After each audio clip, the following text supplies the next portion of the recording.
நீங்கள் எப்போ வேணால் இது எப்படி இருக்குன்னு தெரியலன்னு ஒரு அங்கலாய்ப்புடன் யாருமே பேசலைங்கிறது எங்களுக்கே ஆச்சரியமாக இருந்தது. வழக்கமாக அப்படி பார்ப்போம் வரட்டும் அப்படின்றது. அதுக்கு முன்னாடி நீங்களே அதை உங்கள் எதிர்பார்ப்பை உங்கள் கண்களின் மூலம் காட்டுகிறீர்கள் எங்களுக்கு.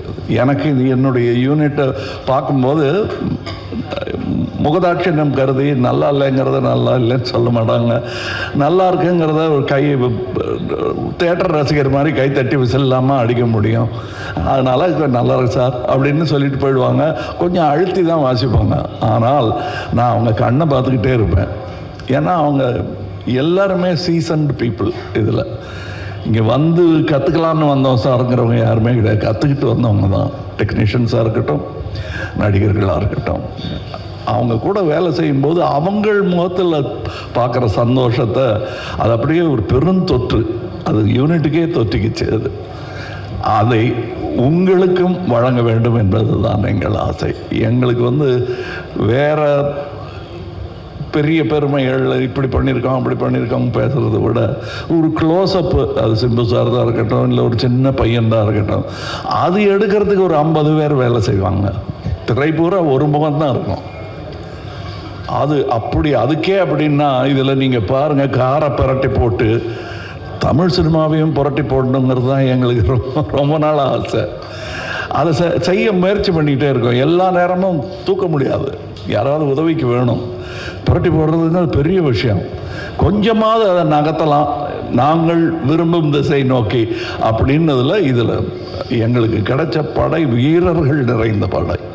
அதுவும் பிஹைண்ட் த சீன்ஸில் நீங்கள் பார்த்தது ஒரு கிளிம்ஸு தான். ட்ரெயினில் வேகமாக போகும்போது சீனரி தெரிகிற மாதிரி உங்களுக்கு தெரியும். நாங்கள் கிட்ட ஜங்ஷனில் நின்று எல்லாரையும் வண்டியில் ஏற்றிக்கிட்டு வந்தவங்க எத்தனை பேர் உழைத்திருக்கிறார்கள். இன்டர்நேஷ்னல் தரத்தில் இருக்கும் எங்கள் டெக்னீஷியன்ஸ். நிஜமாகவே வெளிநாட்டில் இருந்து வந்து வேலை செஞ்சவங்க, இங்கேருந்து வேலை செஞ்சவங்க வெளிநாட்டுக்காரங்க பாராட்டுற அளவுக்கு வேலை செஞ்சுருக்காங்கங்கிறது தான் என்னுடைய தாழ்மையான கருத்து. உதாரணம், மணிரத்னம் சாரை பற்றி சொல்ல வேண்டாம். மணிரத்னம் ஃபிலிம் அப்படின்னு போட்டுக்கொள்வதற்கான எல்லா தகுதியும் கிட்டத்தட்ட 40 வருஷத்துக்கு முன்னாடியே அவர் பெற்றுட்டார். இது இட்ஸ் அ மணிரத்னம் ஃபிலிம். இவர்களைப் போலவே எனக்கு அவர் படத்தில் நடிப்பது நாசருக்கு நாயகன் போது எப்படி இருந்ததோ அந்த மாதிரி இருந்தது எனக்கு. ஏன்னா நான் பார்த்த அந்த இளைஞர் மணி இன்னைக்கு ஞானியாக, சினிமா ஞானியாக மாறி இருக்கிறார். எனக்கு பட்டம் கொடுத்துருக்குறாங்க அந்த மாதிரி. ஸோ அவர் கூட வேலை செய்கிறது எனக்கு குதூகலமாக இருந்தது என்பது தான் உண்மை. அது எல்லாருக்கும் தெரியும், படம் பார்க்கும்போது தெரியும். அந்த எங்கள் செட்டில் இருந்து எங்களை பார்த்தவங்களுக்கும் அது புரியும். இதில் இருக்கிற டெக்னீஷியன்ஸ், எடிட்டர், ஒரு ட்ரெய்லர்லேயே தூக்கிட்டாங்க மணியும் அவரும் சேர்ந்து. அது ஒரு சூப்பர் ஹிட் பண்ணிட்டாங்க. அதெல்லாம் நல்ல சிறந்த டெக்னீஷியன்கள், பதட்டம் இல்லாமல் எந்த பெரிய இடையூறுகளையும் தாண்டும் அந்த லாவகம் அவர்களுக்கு இருக்கிறது.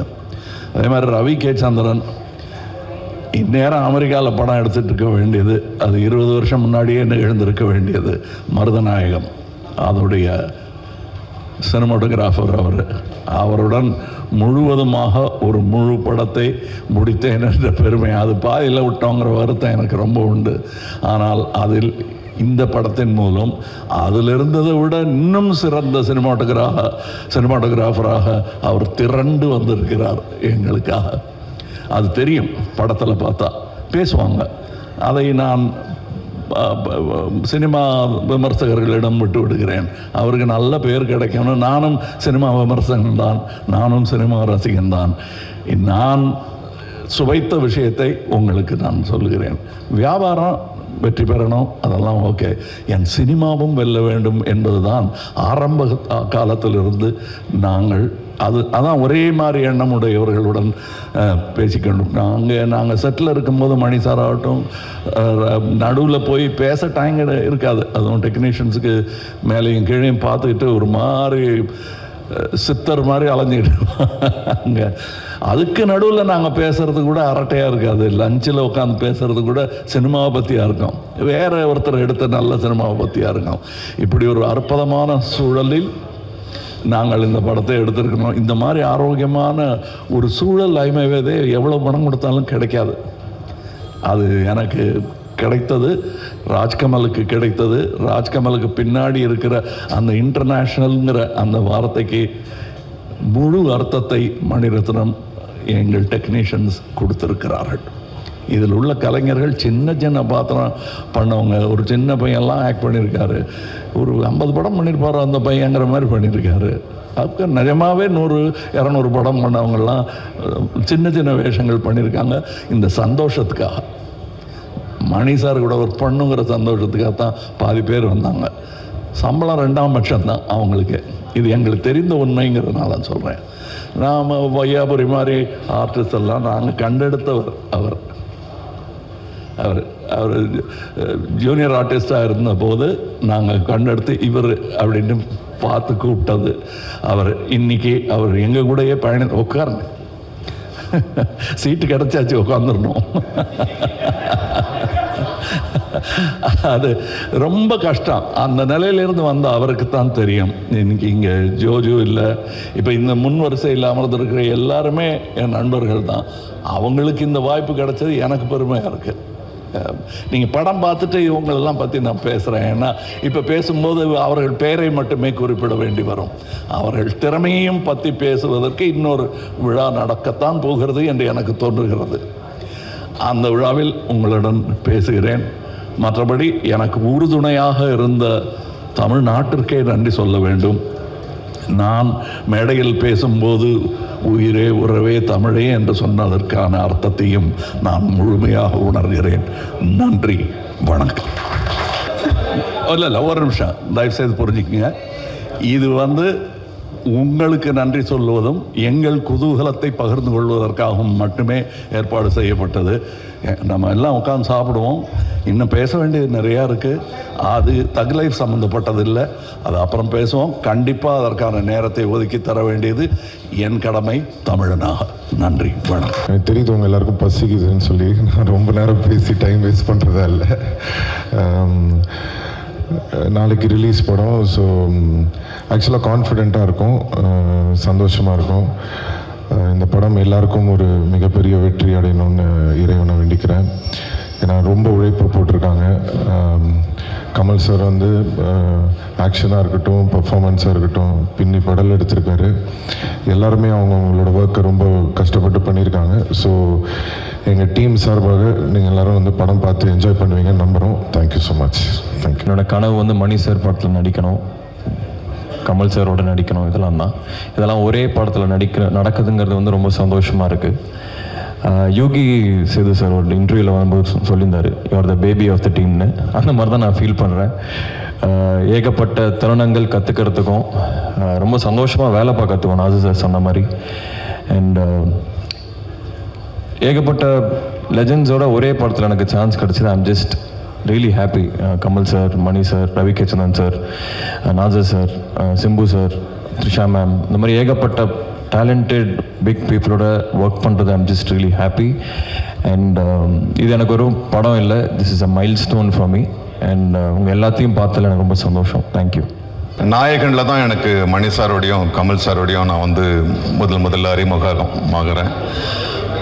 அவங்க 2 பேருமே சேர்ந்து 38 வருஷம் கழித்து ஒரு படம் பண்ணும்போது அதில் ரொம்ப ஆச்சரியமான ஒரு விஷயமா நானும் அதில் இருக்கின்றதுல எனக்கு மிக நெகிழ்ச்சியான ஒரு விஷயம்.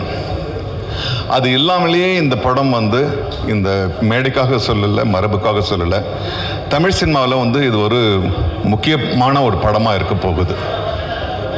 ஏன்னா மணி சார் அறியப்படுறது நாயகன் படத்தினால. அது வெற்றிகரமான படம் என்பதை விட ஒரு கல்ட் ஃபில்மாக இருந்துச்சு. இன்னைய வரைக்கும் இருக்கிற new generation of directors they wanted to match Nayakan என்ற மாதிரி ஒரு ஒரு ஒரு தர நிலையை கொண்டு வச்சது நாயகன் என்ற படம். அதே மாதிரி கமல் சார் அவருடைய நடிப்பை பற்றி நம்ம சொல்ல வேணாம். பல பரிமாணங்கள், அது ஒவ்வொரு படம் எடுத்தாலும் ஒவ்வொரு கோணத்திலிருந்து அவர் தன்னை வெளிப்படுத்திக்கிறாரு. 2 பேருமே சேர்ந்து அவங்க ரஹ்மான் சார் ஆஸ்கர்னு இந்தியாவில் இருக்க பல சினிமா சம்பந்தப்பட்ட கலைஞர்கள் ஆசைப்பட்டு இருக்கும்போது 2 ஆஸ்கர் வாங்கிட்டு வந்தார். ஆக இந்த 3 பேரும் சேர்ந்து ஒரு படம் பண்ணுறாங்கன்னா அதில் பெரிய மன அழுத்தம் அவங்களுக்கே இருக்குது. போட்டின்றது அவங்களுக்கு வந்து வேற ஒரு டேரக்டர் கிடையாது, அவங்களுக்கு போட்டி அவங்களே. ஏன்னா இவங்க 3 பேரும் சேர்ந்து ஒரு பெரிய ஹை ஸ்டாண்டர்ட் அவங்க ஏற்கனவே நிரூபிச்சிட்டாங்க. அதை விட பெருசாக இருக்கணுன்றதுக்காக இந்த படத்தை வந்து அவங்க பண்ணியிருக்காங்க.